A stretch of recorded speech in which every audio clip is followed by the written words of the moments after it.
హిందూ బంధువులందరికీ ఛత్రపతి శివాజీ 395వ జయంతి సందర్భంగా మీ అందరికీ నా హృదయపూర్వక అభినందనలు.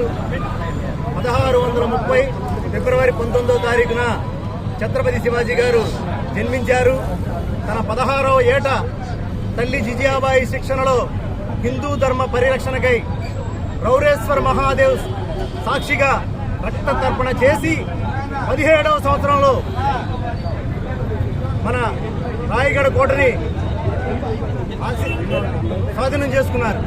అలాగే బీజాపూర్ కోటతో మొదలైన ఆయన ప్రస్థానం 376 యుద్ధాలలో ఒక్కసారి కూడా 376 యుద్ధాలు చేసి ఒక్కసారి కూడా ఓటమి చెందిన వ్యక్తి మన ఛత్రపతి శివాజీ మహారాజ్. అటువంటి వ్యక్తి ఈ రోజున భారతదేశాన్ని మొత్తాన్ని కూడా ఏకం చేసి హిందువులందరినీ ఏకం చేసి భారతదేశంలో లౌకికవాదానికి ఏకైక తార్కాణంగా నిలిచారు. కులం లేదు, మతం లేదు, అందరూ భారతీయులు అని చెప్పి నినదించిన వ్యక్తి ఛత్రపతి శివాజీ మహారాజ్.